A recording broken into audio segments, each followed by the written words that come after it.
नमस्कार, स्वागत है आपका करियर काउंसलिंग कार्यक्रम में। तो दोस्तों, करियर को लेकर अक्सर हम बातचीत करते रहते हैं और कुछ छात्रों में करियर को लेकर असमंजस होती है कि कौन सा करियर उनके लिए बेस्ट रहेगा। और इसी को लेकर आज का हमारा विषय है सही करियर का चुनाव। और हमारे साथ बातचीत करने के लिए मौजूद हैं career counselling expert Manoj Mittal ji. तो सर, बहुत बहुत स्वागत है आपका हमारे स्टूडियो में। Thank you. तो सबसे पहले सर, मैं यही जानना चाहूँगी कि जो छात्र इंटर करके, जिन्होंने इंटर पास आउट कर लिया है, तो क्या उनके लिए जो स्ट्रीम उन्होंने इंटर में ली है, जो सब्जेक्ट इंटर में उन्होंने लिए हैं, उसी में वो आगे करियर डिसाइड करें या उन्हें और अपॉर्चुनिटीज़ भी देखनी चाहिए अन्य फील्ड में? नहीं, ऐसा नहीं है। ये थोड़ा दुर्भाग्यपूर्ण है कि ऐसा लगता है लोगों को कि अगर आपने एक पर्टिकुलर विषय लिया है, 11वीं 12वीं में अगर आपने साइंस ली है, for example physics chemistry maths ली है, तो आपको इंजीनियरिंग ही करनी है या आपको मेडिसिन ही करनी है। अगर आपने पीसीबी लिया है, आपका उसके अंदर रुझान है, आपका उसके इंटरेस्ट है, तो डेफिनेटली करना चाहिए। लेकिन ऐसा नहीं है कि आपने साइंस ले ली तो आपको सिर्फ यही रह जाता है। तो बहुत सारे करियर ऑप्शंस हैं जिसको आप एक्सप्लोर कर सकते हो और आप उसके अंदर अच्छा कर सकते हो। तो इसके लिए एक तरीका होता है करियर को अपना चूज़ करने के लिए। एक रिसर्च हुई थी हमारी Yale University, United States of America में, आज से बहुत समय पहले, कि एक और विराट कोहली या एक और महेंद्र सिंह धोनी अपने प्रोफेशन में कैसे पैदा होता है। बिल्कुल। तो 3 बातें होती हैं इसके अंदर जो हमें ध्यान रखनी होती है। इंटरेस्ट, जिसको हिंदी में बोलेंगे रुझान। दूसरा होता है एप्टीट्यूड, क्या मैं वो चीज़ कर भी पाऊंगा या नहीं। और तीसरी चीज़ होती है पर्सनैलिटी। ठीक है, पर्सनैलिटी दिखने से नहीं होती, कपड़ों से नहीं होती, बात से नहीं होती, आप अंदर से, पर्सनैलिटी आप अपने आप को, हाँ, आप अपने आप को कंडक्ट कैसे करते हो। जैसे बहुत सारे लोग इनिशिएटिव लेते हैं कि आओ चलो प्रिंसिपल सर से बात करके आएंगे, है ना। तो लीडरशिप क्वालिटी है बच्चे के अंदर। बहुत सारे लोग बोलते हैं नहीं, तू जा। तो यहाँ से हमें पता चलता है कि वो बच्चा शायद मैनेजमेंट में अच्छा कर सकता है या आर्म फोर्सेस में अच्छा कर सकता है। तो ये सब देखना पड़ता है। अपना पहले आइडेंटिफाई करो इंटरेस्ट किस तरफ है, फिर क्या वो चीज़ आप एप्टीट्यूड, क्या वो चीज़ आप कर भी सकते हो नहीं। फॉर एग्जांपल एप्टीट्यूड क्या होता है? एप्टीट्यूड होता है, मान लीजिए मेरे को चार्टर्ड अकाउंटेंसी करनी है, तो मेरी थोड़ी सी मैथमेटिक्स अच्छी होनी चाहिए, क्योंकि finance as a career numbers पे होता है, मैथमेटिक्स उसके अंदर इन्वॉल्व होती है, एनालिटिकल होता है ना। अगर मुझे डिज़ाइनिंग करनी है तो शायद मेरी अगर ड्राइंग अच्छी है तो मैं ड्राइंग में अच्छा करूँगा, मैं थोड़ा क्रिएटिव हूँगा। कहने का तात्पर्य ये है कि हर बच्चा अलग है, राइट। तो करियर सेम क्यों हो? बिल्कुल, है ना। तो ये सब बातों का अगर हम ध्यान रखेंगे, क्योंकि हम सब प्रोडक्ट हैं, और एक प्रोडक्ट को एक बेटर क्वालिटी प्रोडक्ट बनने के लिए ये सब 3 चीज़ों का अगर हम ध्यान में रखेंगे तो हम एक सही दिशा में जरूर जाएंगे और एक सही करियर का चुनाव जरूर करेंगे। बिल्कुल। तो सर, इंटरेस्ट की आपने अभी बात की थी जी। तो कुछ ऐसे भी स्टूडेंट्स होते हैं कि उन्हें अपने इंटरेस्ट का पता ही नहीं होता है कि किस फील्ड में मैं एक्सपर्ट हूँ या कौन सा काम मैं अच्छे से कर सकता हूँ और लोगों की तुलना। ये आपने बहुत सही बात कही। देखिए, अंग्रेजी में कहावत होती है, interest is a function of knowledge, है ना। तो मेरा ये मानना है, क्या है, बच्चा जैसी 11वीं में आता है तो माँ बाप, चाचा मामा, पड़ोसी, ताई, इधर उधर अंकल आंटी, सब ये बोलना शुरू कर देते हैं, तेरा इंटरेस्ट किस तरफ है, तेरा इंटरेस्ट किस तरफ है, नहीं तो कुछ ना कुछ बताना शुरू कर देते हैं। बिल्कुल। है ना। लेकिन मेरा मानना है, इंटरेस्ट बच्चे को पता कैसे होगा? बिल्कुल, है ना। बड़े बड़े लोगों को, अगर आप किसी भी IIT में जाते हैं तो वहाँ के बहुत सारे बच्चे, आप अगर किसी फर्स्ट ईयर के बच्चे को पकड़ोगे वहाँ पर, तो बोलो, अगर उससे पूछो बेटा फाइनेंस एज अ करियर करेगा, तो बोलेगा नहीं सर, मेरा तो जन्म हुआ है टेकी बनने के लिए, साइंटिस्ट बनने के लिए। और ये बात सही भी है, क्योंकि 9th-10th से वो सोचता आ रहा है, जेईई का इतना बड़ा एग्जाम वो क्रैक करता है। लेकिन जब वो 3rd ईयर में आते हैं बहुत सारे बच्चे, तो उनको रियलाइज होता है कि नहीं, मुझे तो फाइनेंस में जाना है, फाइनेंस एज अ करियर में बहुत बढ़िया जॉब्स मिलती हैं, और वो इंजीनियरिंग के बाद फाइनेंस एज अ करियर में चला जाता है। तो जब उसे नहीं पता, बहुत सारे मैंने देखा डॉक्टर बनने के बाद सिविल सर्विसेज में चले जाते हैं, MBA कर लेते हैं। तो ऐसा होता है। तो आफ्टर ग्रेजुएशन एज वेल आपको ये नहीं पता होता कई बार कि क्या करना है। तो हम जब 11वीं और 12वीं के बच्चे से पूछते भी तेरा इंटरेस्ट क्या है, मुझे लगता है सवाल ही गलत है। तो पहले हमें बच्चों को ये बताना चाहिए कौन से करियर मौजूद हैं, किस करियर में क्या करोगे, तो क्या होगा, कहाँ नौकरी मिलेगी, काम क्या करोगे। बिल्कुल। जब तक उसको पता ही नहीं है, उसका इंटरेस्ट आएगा कैसे? तो पहले, जैसे मैं बोला, interest is a function of knowledge. पहले ये जानना जरूरी है कि भाई डिजाइनिंग, अच्छा डिजाइनिंग की जैसे अगर आप बात करते हैं, हमें लगता है फैशन डिजाइनिंग है, लेकिन फैशन के साथ एक्सेसरी है, प्रोडक्ट है, ऑटोमोबाइल डिजाइनिंग है, यूजर एक्सपीरियंस डिजाइन है, यूजर इंटरफेस डिजाइन है, ये सब हमें पता होना चाहिए। और इसके अंदर क्या अपॉर्चुनिटीज हैं, और अगर ये सब हमें पता चलती हैं एक बार, उसके बाद बच्चे को पता चलता है कि मेरा इंटरेस्ट किस तरफ है। और उसके बाद अगर वो अपना करियर डिसाइड करते हैं तो उन्हें काफ़ी ईजी होता है। हाँ, थोड़ा मतलब आप सही दिशा में जा तो रहे हो। अभी नहीं तो अभी तो क्या हो रहा है, आप किसी और का करियर चूज कर ले रहे हो। बिल्कुल। तो अभी करियर आपको अपना चूज करना है, आप किसी और का करियर तो नहीं। सोच भी आपकी अपनी होनी चाहिए। हाँ बिल्कुल, अपनी सोच होनी चाहिए। बिल्कुल। अच्छा सर, ये भी मैं जानना चाहती हूँ कि कुछ ऐसे भी स्टूडेंट्स होते हैं जिन्हें अपने टैलेंट का पता है और उन्हें आगे क्या करना है ये भी उन्हें पता है, लेकिन ये पता नहीं है कि कैसे मैं उसमें मेहनत करूँ, कैसे स्ट्रगल करूँ, कैसे आगे बढ़ूँ। और एक और चीज़ मैं आपसे ये जानना चाहती हूँ कि करियर डिसाइड करने के लिए 11-12 से ही पढ़ाई मेहनत शुरू कर देनी चाहिए, जिनका गोल क्लियर है कि आगे जाके मुझे ये करना है। हाँ, वाई नॉट। अगर आप देखो बहुत सारे बच्चे तो 9-10 से भी शुरू करते हैं। बिल्कुल। मैं ये नहीं कह रहा हूँ कि करियर की कंपटीशन की तैयारी करनी है 9-10 से। आपको थोड़ा बहुत उसके बारे में पढ़ना है।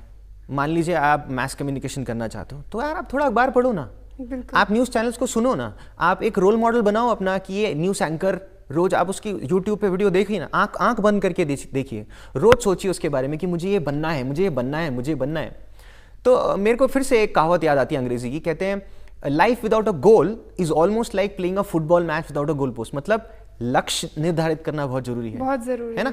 अगर आपके पास लक्ष्य नहीं होगा तो उस गोल ने, उस लक्ष्य ने मुझसे क्या कराया, एक्शन कराया, एक्शन से रिजल्ट आ गया, मैं आपके सामने बैठा हूं। शायद मैं बच्चों को कुछ सिखा के भेजूंगा, शायद ये मुझसे कुछ सीख के जाएंगे। ना गोल होता, ना लक्ष्य होता, ना एक्शन होता और ना ही रिजल्ट होता। तो सबसे पहले क्या करना है, आपको एक गोल बनाना है। पहले जानना है करियर के बारे में, तो सबसे पहले आपका इंटरेस्ट आएगा। इंटरेस्ट से मुझे 15 साल बाद ये बनना है, पहले अपने अंदर रोल मॉडल लाइए आप, ये मुझे बनना है। अब 15 साल का गोल आपका तैयार हो गया। मैं ये नहीं कह रहा हूं कि आप सोचोगे कि मेरे को $1 बिलियन एंटरप्राइज खड़ी करनी है तो वो हो ही जाएगी, लेकिन किसी ने बोला है think of the sky probably manage land top the building, ये सोचेंगे तो यहाँ आएंगे। सोचा ये तो हम गए काम से। तो बड़ा सोचिए, उसके बाद उस गोल को आपको पार्ट्स में ब्रेक डाउन करना है। कहते हैं 15 साल का गोल इंपॉर्टेंट है, लेकिन उसका फायदा तब तक नहीं है जब तक 2 साल का गोल ना हो।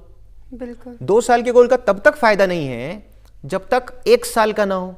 1 साल के गोल का तब तक फायदा नहीं है जब तक 3 महीने का ना हो, 1 महीने का ना हो, 1 हफ्ते का ना हो, 1 दिन का ना हो, हर रोज का ना हो। बिल्कुल। So, आपको रोज गोल बनाना है, रोज अचीव करना है। वो इंश्योर करेगा जो आपने 15 साल बाद सोचा है वो भी हो। पॉइंट क्या है, ना हम 15 साल का गोल बनाते हैं, ना हम एक दिन का गोल बनाते हैं। That's a problem. और आगे जाके फिर हमें फेस करना पड़ता है। हाँ, तो वही प्रॉब्लम आती है। तो इसलिए स्टार्ट करो। 11वीं में आप हो, आपके पास समय बहुत है, तो समय की बहुत वैल्यू है। आप 11वीं में है, 12वीं में है, तो आप स्टार्ट करें, अभी स्टार्ट करें अपने। लेकिन पढ़ाई पे अपने 11वीं 12वीं में नंबर आपकी कॉम्प्रोमाइज़ नहीं होने चाहिए। वो भी करना है, साथ में ये करना है और सही दिशा में मूव करो। क्यों नहीं सक्सेस मिलेगी, जरूर मिलेगी। बिल्कुल बिल्कुल। आपको क्या लगता है सर कि इस जनरेशन के जो यूथ हैं सोशल मीडिया में भी एक्टिव हैं और हर चीज़ से मतलब उन्हें हर चीज़ की फैसिलिटी उन्हें अवेलेबल है, तो आज के डेट में अगर कोई साइंस आर्ट स्टूडेंट है, उन्हें ज़रूरी नहीं है कि वो बीटेक करे या फिर साइंस साइड में मेडिकल फील्ड में आए, इसके अलावा क्या क्या करियर अपॉर्चुनिटीज़ हैं, किस किस चीज़ की नीड है अगर वो उस करियर में अपना फ्यूचर बनाना चाहते हैं किसी दूसरे करियर में, तो ऐसे कौन कौन से करियर हैं कि आगे उनमें वो आगे जाएं? अच्छा, सोशल मीडिया पे हम बाद में आते हैं, ठीक है। पहले हम बात करते हैं कि कौन से और करियर हैं जिसमें बच्चे जा सकते हैं, ठीक है।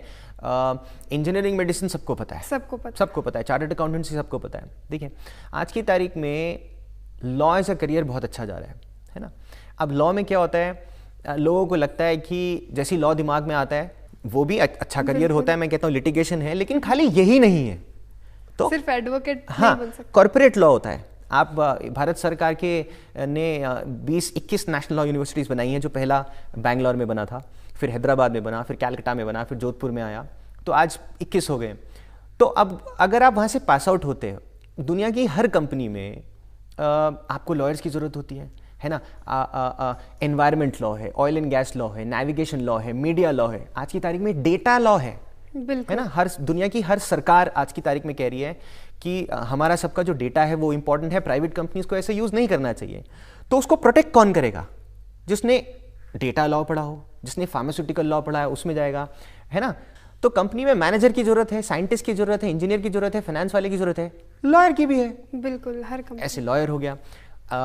होटल मैनेजमेंट बड़ा अच्छा करियर है, बहुत सारे उसमें जा सकते हो। हॉस्पिटैलिटी बहुत बड़ा है, थोड़ा, तो आप उसके नॉट ओनली होटल तक आप सीमित नहीं हैं। बहुत है, ट्रैवल एंड टूरिज्म बहुत बड़ी इंडस्ट्री है। शिपिंग में जा सकते हो, एयरलाइंस में जा सकते हो, होटल्स में जा सकते हो, क्रूज में जा सकते हो।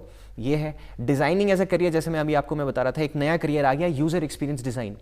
तो आप अभी सोशल मीडिया की बात कर रहे थे, तो ये क्या होता है, मतलब यूजर एक्सपीरियंस, मेरा एक्सपीरियंस कैसा है एक डिजिटल प्रोडक्ट को यूज करने का। तो पहले हम लाइनों में खड़े होते थे, कोई पिक्चर अगर हमें देखने जानी होती थी 7-8 साल 9 साल, टिकट खरीदने के लिए 2 घंटे बाद हम खिड़की पे पहुंचे, भाई साहब बैल्कनी दे दो, बोलते तो बैल्कनी तो खत्म हो गई। तो आज अगर हम बोलें कि आज आप जाके लाइन में खड़े हो तो हंसेंगे लोग हम पे। तो आपका जो एक्सपीरियंस है वो इतना ज़्यादा बढ़ गया है, तो इसको एक्सपीरियंस को इम्प्रूव कौन करता है? स्पेसिफिक डिजाइनर्स होते हैं, और ये एक बहुत बड़ा करियर है। इसके अंदर हिंदुस्तान के अंदर ही इतनी सारी अपॉर्चुनिटीज हैं कि लोगों को पता ही नहीं है इसके बारे में।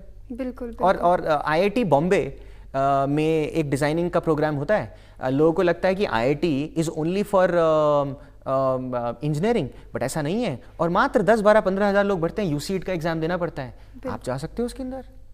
तो ऐसे बहुत सारे करियर्स हैं जिसके अंदर पहले आप जानो और अपना स्किल देखो, अपना रुझान देखो, एप्टीट्यूड देखो, पीछे पड़ जाओ कैसे नहीं होगा। जी सर, लेकिन पेरेंट्स की भी कई जगह प्रॉब्लम होती है कि अपने बच्चों को कहते हैं कि कोई कैमरा फील्ड में जाना चाहता है, फोटोग्राफी के लिए, तो कहते हैं इसमें करियर नहीं है, आप क्या जा पाओगे।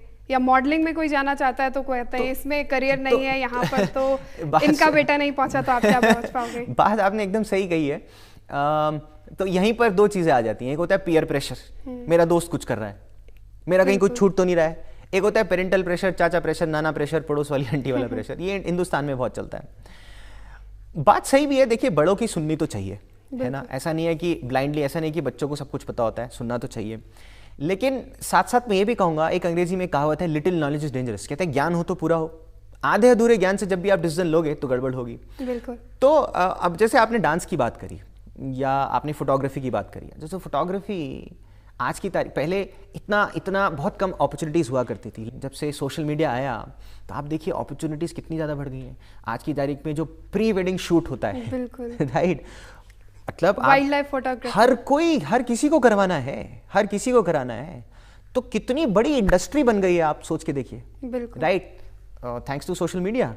तो ऐसा नहीं है। और मेरे बहुत सारे मित्र हैं, बहुत सारे दोस्त हैं जो इंजीनियरिंग करने के बाद, MBA करने के बाद, लेकिन फोटोग्राफी में इंटरेस्ट था, वो छोड़ के उन्होंने अपना सेटअप किया एंड बहुत अच्छा कर रहे हैं, है ना। तो ऐसे ही डांसिंग में भी हो सकता है। आप अपना डांस स्टूडियो खोल सकते हो, आप कोरियोग्राफर बन सकते हो। और आज की तारीख में तो बहुत सारे मंच हैं जहाँ पर आप जा सकते हो। तो पहले तो ये नहीं होता था, पहले लिमिटेड आपके लिए अपॉर्चुनिटीज थी। और आप खुश भी रहोगे, जीवन में। देखिए सक्सेस जो है, मेरे से बहुत सारे लोग बोलते हैं, सिंस मैं मोटिवेशनल स्पीकिंग भी करता हूँ, कि सक्सेस है क्या। मेरा मानना है सबसे इंपॉर्टेंट है हैप्पी रहना। मतलब अगर आप खुश रहेंगे तो ही आप सक्सेसफुल बनेंगे, और खुश लोग ही ज्यादा सक्सेसफुल बनते हैं। बिल्कुल। तो आप अपना करियर जब चूज करेंगे जिसमें आपको खुशी मिलती है, आप जीवन में बहुत आगे जाएंगे, मेरा ये मानना है। बिल्कुल। खुश रहने के लिए सेटिस्फेक्शन होना भी बहुत जरूरी है। हाँ। अगर आपको सेटिस्फेक्शन नहीं होगा अपने फील्ड से, तो आप कभी खुश नहीं रह पाएंगे और आगे नहीं कर पाएंगे, आप अपना बेस्ट ही नहीं दे पाओगे उस फील्ड में। बिल्कुल। अच्छा सर, कुछ पेरेंट्स ऐसे भी हैं जिनका कहना है, आजकल की जो डेट में एक जनरेशन में चल रहा है कि आप गवर्नमेंट की तैयारी करो, गवर्नमेंट जॉब चाहे किसी भी फील्ड में हो, आप गवर्नमेंट जॉब करो ताकि आपका करियर आपका सिक्योर रहेगा। तो आपको क्या लगता है, क्योंकि गवर्नमेंट जॉब के लिए भी लिमिटेड वैकेंसीज आती हैं और सारे लोग अगर गवर्नमेंट जॉब की तैयारी करते हैं तो प्राइवेट में करेगा कौन? देखिए, पहली बात तो ये धारणा ही गलत है। हमारी सोसाइटी में गवर्नमेंट जॉब मतलब सिक्योरिटी मतलब मेरे को सिक्योर कर दें, सिक्योर हो जाए और मुझे काम ना करना पड़े। ये धारणा से मुझे लगता है हमें देश को निकलना चाहिए, है ना। कंपटीशन कभी भी बुरा नहीं होता, कंपटीशन हमेशा अच्छी चीज होती है, राइट। तो अगर आप प्राइवेट फील्ड में भी जाते हैं तो बहुत अच्छा है, आपको ग्रोथ भी बहुत मिलती है। गवर्नमेंट जॉब्स अच्छी हैं, अगर आपको मिल सकती है तो करिए, लेकिन लाखों लोग अप्लाई करते हैं। बहुत मतलब छोटी सी वैकेंसी आती है, एप्लीकेंट्स इतने ज़्यादा होते हैं, और हिंदुस्तान में तो थोड़ा पॉपुलेशन का इशू है ही है, तो लिमिटेड ऑप्शंस हैं। सरकार अपनी तरफ से पूरी कोशिश करती है ज़्यादा लोगों को एम्प्लॉयमेंट दे, लेकिन सरकार की भी लिमिटेशंस हैं, राइट। तो इसलिए वो उदारीकरण करते हैं, मल्टीनेशनल कंपनीज को अलाउ करते हैं इन्वेस्ट करें, प्राइवेटाइजेशन को बढ़ावा देने की कोशिश करी है। और यही देखा गया है पूरे वर्ल्ड में, जिस भी देशों ने इन चीज़ों को बढ़ावा दिया, उनका GDP बहुत स्ट्रांग हो गया। तो इंडिया में भी हमारे को ये देखना पड़ेगा, हमें सोचना पड़ेगा, ज़्यादा से ज़्यादा अलग अलग फील्ड्स में जाओ, प्राइवेट सेक्टर्स में जाओ और वहाँ पे आप परफॉर्म करो, तो उसमें रिवॉर्ड आपको बहुत जल्दी भी मिलेगा। ऐसा नहीं है। बिल्कुल। तो ऐसा अगर आपको सरकारी नौकरी मिल सकती है ठीक है, नहीं मिलती है आप बहुत कुछ कर सकते हो। बिल्कुल। आप अगर आपको सरकारी जॉब इतना डेडिकेशन है तो आप यूपीएससी की तैयारी कर सकते हैं, बिल्कुल सिविल सर्विस की तैयारी कर सकते हैं, बिल्कुल बैंक पीओ है, एसएससी है, LIC, food corporation of India, RRB, RBI, इतनी सारी हैं, आप करो उसके बारे में, उसकी तैयारी करिए और बिल्कुल साथ साथ आप प्राइवेट सेक्टर की भी तैयारी करें। नहीं हो पाता है लेकिन तो आप आपके हाथ लिए पे हाथ दूसरा रखिए। ऑप्शन आपको हाँ, अपना रेडी रखना चाहिए। हाँ, मतलब आप उसी पे ही लगे रहोगे। अंग्रेजी में फिर एक कहावत है, मैं थोड़ी कहावतें ज्यादा दे देता हूँ, you can't keep all your eggs in one basket, है ना। तो आपको ऑप्शंस रखने पड़ेंगे और आप ऑप्शंस रखेंगे तो आप जीवन में आगे जरूर जाएंगे। जी। तो जो लोग सर यूपीएससी की तैयारी करना चाहते हैं और गोल क्लियर है उनका कि मुझे आगे जाके आईएएस बनना है, आईपीएस बनना है, तो उनकी सर, क्योंकि सोशल मीडिया आजकल एडवांटेज इसके बहुत ज़्यादा है लेकिन डिसएडवांटेज भी बहुत ज़्यादा है इसके, तो किस तरह से उन्हें अपना फ़ोन यूज़ करना चाहिए, सोशल मीडिया का कितना उन्हें यूज़ करना चाहिए? यूपीएससी नहीं, आपको कोई सा भी टफ एग्जाम क्लियर करना है, चाहे वो इंजीनियरिंग है, चाहे वो मेडिसिन है, चाहे वो लॉ है, चाहे वो चार्टर्ड अकाउंटेंसी है। मैं कहता हूँ चाहे आपको क्रिकेटर बनना है, चाहे आपको म्यूजिशियन बनना है, चाहे आपको डांसर बनना है, राइट, किसी भी फील्ड में अगर आपको बड़ा बनना है, फोकस इज द की। आप देखिए सचिन तेंदुलकर क्यों बने, विराट कोहली क्यों बने? क्योंकि अगर आप जब वो नेट्स में भी प्रैक्टिस कर रहे होते हैं तो जो डेडिकेशन और फोकस उनकी आंखों में नजर आता है, राइट, वही फोकस हमें अपने जीवन में चाहिए। उसका अगर 10% 15% भी हम सीख के अपनी प्रोफेशन में ले आए जब हम पढ़ाई करते हैं। लेकिन प्रॉब्लम क्या है, हम पढ़ते हैं तो हम पढ़ते नहीं है, हमें लगता है कि हम पढ़ रहे हैं। बैठना कुर्सी पे 8 घंटे आप बैठे, मम्मी पापा को लग रहा है बच्चा कितना पढ़ रहा है, बच्चे के लिए दूध लेकर आओ, लेकिन बच्चा पढ़ कर रहा है, बच्चा तो अपने एक्स्ट्रा करिकुलर एक्टिविटीज में बिजी है। तो किसी ने बोला है जब जो करो तब वही करो, कुछ और मत करो। हम खाना खाते हैं तो हम खाना नहीं खा रहे हैं, हम साथ में मोबाइल खा रहे हैं, राइट। तो फोकस जरूरी है। ये सोशल मीडिया का इस्तेमाल, देखिए एडवांटेजेस भी हैं, कोई सी भी टेक्नोलॉजी डेवलप हुई थी एडवांटेज के लिए, लेकिन हम लोग उसके अंदर डिसएडवांटेज ढूंढ लेते हैं, सबसे पहले ढूंढ लेते हैं, है ना। तो excess of everything is bad. आजकल तो हम जी रहे हैं लाइक्स के लिए, तो वो प्रॉब्लम है। तो इसको लिमिट करना पड़ेगा छात्रों के लिए, आधा घंटे से ऊपर नहीं, तो वो नहीं करना है, क्योंकि करियर आपके हाथ में, समय आपका ही है, समय से बड़ी रिसोर्स बनी ही नहीं है। आप इसको वेस्ट भी कर सकते हो, यूटिलाइज भी कर सकते हो, अब ये आपके हाथ में है। और आपको स्कूलों में जो स्टूडेंट्स हैं, अक्सर 10th के बाद हर किसी के पास अब फ़ोन होता है और उससे मैंने जैसा पहले कहा कि डिसएडवांटेज ज़्यादा हो रहे हैं, पढ़ाई में फोकस नहीं हो पा रहा है, और उसके बाद 12th के बाद जो स्टूडेंट्स होते हैं उन्हें करियर अपॉर्चुनिटीज़ नहीं मिल पा रही है कि किस में आगे जाएं। तो स्टूडेंट्स को फ़ोन का यूज़ करना चाहिए या नहीं करना चाहिए, आप कुछ देखिए। वही है, बहुत ही डेंजरस यंत्र है ये फ़ोन, ठीक है। इसके एडवांटेजेस हैं।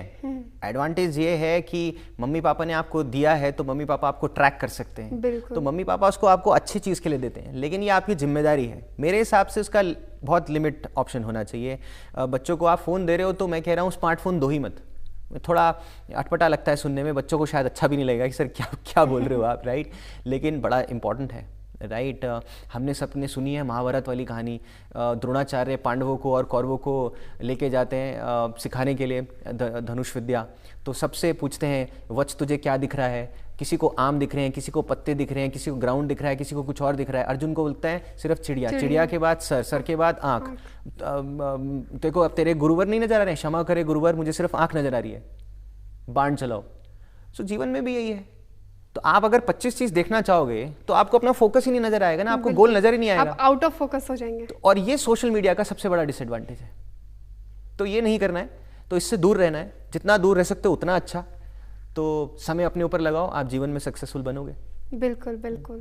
और सर विमेन के लिए आपको क्या लगता है कि कौन कौन से करियर उनके लिए बेहतर हो सकते हैं? ऐसा तो अब कुछ रहा ही नहीं है, राइट। ये तो सोचना ही नहीं है कि ये लड़कियों का करियर है, लड़कों का करियर, ऐसा है ही नहीं। मैथ कम्युनिकेशन में लड़के भी जाएंगे, लड़की भी जाएंगी, डिजाइनिंग में लड़के भी जाएंगे, लड़कियां भी जाएंगी।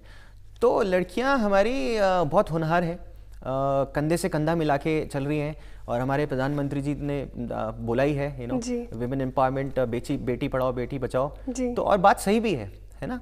तो हम सही दिशा में जा रहे हैं और बेटियों को बढ़ावा देना है, तो ऐसी कोई दिक्कत नहीं है।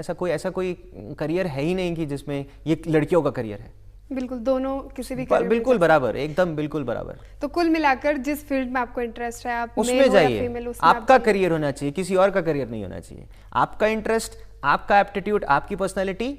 और एक और चीज़ देखनी है लास्ट चीज़ में, आज की तारीख में बहुत सारी रिपोर्ट्स बताती हैं ये कि 10 साल बाद, right, 65% jobs United States of America में, इंडिया में भी इम्पैक्ट आएगा, पूरे वर्ल्ड में आएगा, एग्जिस्ट ही नहीं करेंगी, नई जॉब्स आ जाएंगी। बिकॉज हमने सुना है artificial intelligence, big data, machine learning, ये टेक्नोलॉजीज जो है, जो हम रोबोटिक्स की बात करते हैं, राइट, जो डेटा की बात करते हैं, एनालिटिक्स की बात करते हैं, तो इसकी वजह से पूरी की पूरी दुनिया चेंज हो जा रही है। तो हमें ये भी देखना है कौन सा करियर एग्जिस्ट करेगा, कौन सा नहीं करेगा, किस में अच्छा है, किस में नहीं। सही समय पे सही करियर का चुनाव, और अगर आप करोगे इन 4 बातों को ध्यान रख के, इंटरेस्ट, एप्टीट्यूड, पर्सनैलिटी, और किस करियर में अपॉर्चुनिटीज हैं, तो आपको सक्सेस मिलेगी ही मिलेगी। बिल्कुल, कोई नहीं रोक सकता आपको सक्सेस होने से। सवाल ही नहीं उठता। जी, आपके हाथ में है। बिल्कुल बिल्कुल। और सर, जैसे कुछ स्टूडेंट्स पढ़ाई लिखाई करते हैं, किसी कॉम्पिटिटिव एग्जाम की तैयारी कर रहे हैं, लेकिन इतनी मेहनत करने के बाद भी वो एग्जाम को क्रैक नहीं कर पाए, और उसके बाद प्रॉब्लम क्या होती है कि वो इतने ज़्यादा परेशान हो जाते हैं, इतने हताश हो जाते हैं कि वो उतनी मेहनत नहीं करते जितनी वो पहले करना चाहते थे, और अपने ड्रीम से वो भटक जाते हैं। बहुत ही अच्छा सवाल पूछा आपने भारती जी। इसमें जो है, कहते हैं जीवन में हम गिरेंगे तो हैं ही जी, गिरकर कितनी जल्दी उठ जाते हैं वो डिसाइड करता है, एक शब्द होता है एटीट्यूड। आज की तारीख में कॉर्पोरेट वर्ल्ड में बहुत ही अडोरेबल शब्द है ये, है ना। तो दुनिया की सब जितनी भी कंपनीज हैं ये देखती हैं आपका एटीट्यूड कैसा है। सिविल सर्विसेज में आप जाते हो, इंटरव्यू में चेक करते हैं आपका एटीट्यूड कैसा है। अब एटीट्यूड क्या होता है? एटीट्यूड डिसाइड करता है कि मैंने जैसे बताया कि फेलियर्स तो आएंगे ही आएंगे, लेकिन उससे उठना है, तो आपको बाउंस बैक करना है, तो आप ट्राई करते हो ना, और उसके बाद अगर फेलियर है तो उसको फेलियर नहीं है, आपको एक्सपीरियंस मिला। बिल्कुल, आप फेल कभी होता ही नहीं है लाइफ में। दुनिया में सबसे बड़ी क्वालिफिकेशन ही एक्सपीरियंस है, और आपको एक्सपीरियंस लेना है, तो हताश नहीं होना। मैंने अपने जीवन में बहुत फेलियर्स फेस करे हैं। मेरी अंग्रेजी बहुत खराब थी, लेकिन मैं आज कम्युनिकेशन इंस्ट्रक्टर बन गया, मोटिवेशनल स्पीकर बन गया, करियर काउंसलर बन गया। मेरे भी नंबर नहीं आते थे, मैं एवरेज स्टूडेंट था, घर में फाइनेंशियल इश्यूज थे, हेल्थ प्रॉब्लम्स थी, लेकिन बाउंस बैक किया। हमेशा करना है, हताश नहीं होना है लाइफ में, हताश कभी नहीं होना। नहीं, प्लान ए चाहिए, प्लान बी होना चाहिए, प्लान सी होना चाहिए, और आपको बाउंस बैक करना है। तो ये तो ऐसी बहुत सारी कहानियां हैं बड़े बड़े लोगों की, है ना। तो कुल मिलाकर यही है कि लाइफ में हम कभी फेल नहीं होते, या तो हम कुछ सीखते हैं या फिर हम आगे बढ़ जाते हैं। तो फेलियर तो खराब चीज है ही नहीं ना। जी सर, आपसे बातचीत करके सर बहुत अच्छा लगा। और जाते जाते सर, आप हमारे जो दर्शक हैं उन्हें कुछ टिप्स देना चाहें करियर से संबंधित? ज़्यादातर तो मैंने दे ही दिया, लेकिन फिर भी हमेशा एक लक्ष्य बनाइए अपना, है ना, गोल निर्धारित कीजिए। और सबसे इंपॉर्टेंट चीज़, अंग्रेजी में एक चीज़ होती है सेल्फ बिलीफ, मतलब अपनी क्षमता पे विश्वास रखना है, राइट। स्वामी विवेकानंद जी ने बोला है, believe in your self and the world would be at your feet. मतलब अपने आप को, हम ना, हमारी प्रॉब्लम क्या है, हम अपने आप को अंडर एस्टिमेट करते हैं। अगर आपको ही खुद की क्षमता पे विश्वास नहीं है, तो मुझे आप बताइए दूसरे को क्यों हो। तो अपने आप को कम नहीं आंको, बड़ा सोचिए, उसके पीछे पड़ जाइए अच्छे से, सक्सेसफुल आप जरूर बनोगे। Thank you so much, all the best. Thank you sir, आपसे बातचीत करके बहुत अच्छा लगा। तो दर्शकों, आज के कार्यक्रम में हमें बहुत कुछ सीखने को मिला कि करियर को हम कैसे डिसाइड करें। हमारा अगर गोल निर्धारित होगा तो हमें सक्सेस ज़रूर मिलेगी। तो आज की इस कड़ी में फिलहाल इतना ही। अगली बार फिर किसी नए विषय के साथ आपसे रूबरू होंगे। तब तक के लिए हमें दीजिए इजाज़त। नमस्कार।